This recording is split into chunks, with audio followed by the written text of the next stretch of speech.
Umunyamakuru akaba na rwiyemezamirimo Muyango Claudine yifurije umugabo we Kimenyi Yves isabukuru nziza y'amavuko, amubwira ko azahora ari umwihariko kuri we.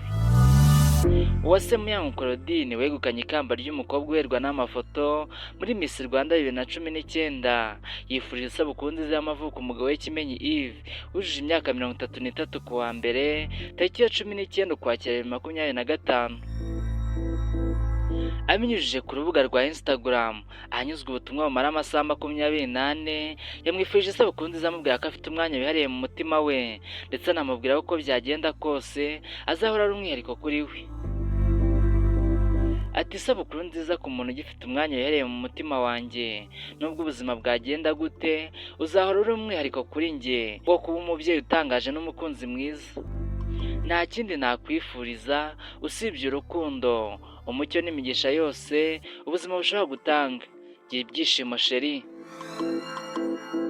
Muyango yageneye ubutumwa umugabo we mu gihe bivugwa ko umubano wabo ushobora kuba warajemo agatotsi. Muri 2019 nibwo Kimenyi yahishuye ko ari mu rukundo n'uwase Muyango Claudine. Byari nyuma y'igihe kinini by'urukundo rwihwihwiswa, ariko mu itangazamakuru bakabibamba babibajijweho.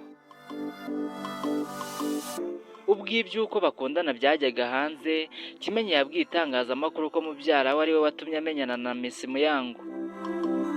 Urukundo rw'aba bombi rwakomeje gusagamba, rukomeza kuba inganzamarumbo, ndetse uko iminsi yagiye ihita berekana abarutegaga iminsi.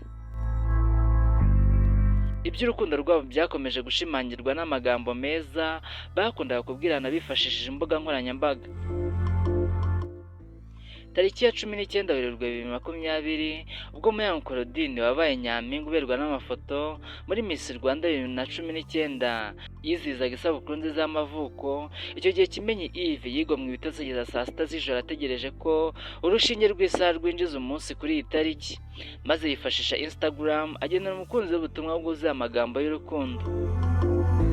Kuwa 28 Gashyantare 2021 Kimenyi yiyemeje gutera ivi yambika impeta ya fiançaye Muyango amusaba kumubera umufasha, undi ntiyazuyaza arabyemera.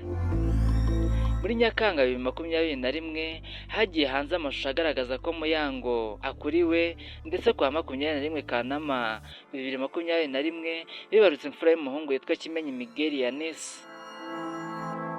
Nyuma y'imyaka 5 bari mu rukundo, aba bombi basezeranye imbere y'amategeko mu muhango wabereye mu murenge wa Nyarugenge ku wa 4 Mutarama 2024. Kimenyi Yves wakiniye APR FC, Rayon Sport, Kiyovu, AS n'ikipe y'igihugu y'u Rwanda Amavubi yasezeranye na Muyango Claudine ku wa 6 Mutarama 2024 mu muhango wo gusaba no gukwa wabereye mu karere ka Gasabo mu murenge wa Gisozi ahazwi nka Romantic Garden, waranze n'ubwitabire bw'abafite amazina azwi muri siporo no mu myidagaduro y'u Rwanda. Muyango Claudine na Kimenyi basezeranye imbere y'Imana mu muhango wabereye mu busitani bwa Center PS buri Gisozi. Basezeranwa na Bishop Karemera Emmanuel wo mu itorero rya Living God Church. Mushimiye wakurikiranye iki kiganiro cyose kuri Mugisha TV, mukomeze gukora subscribe, ibiganiro byiza byo nakagaruka.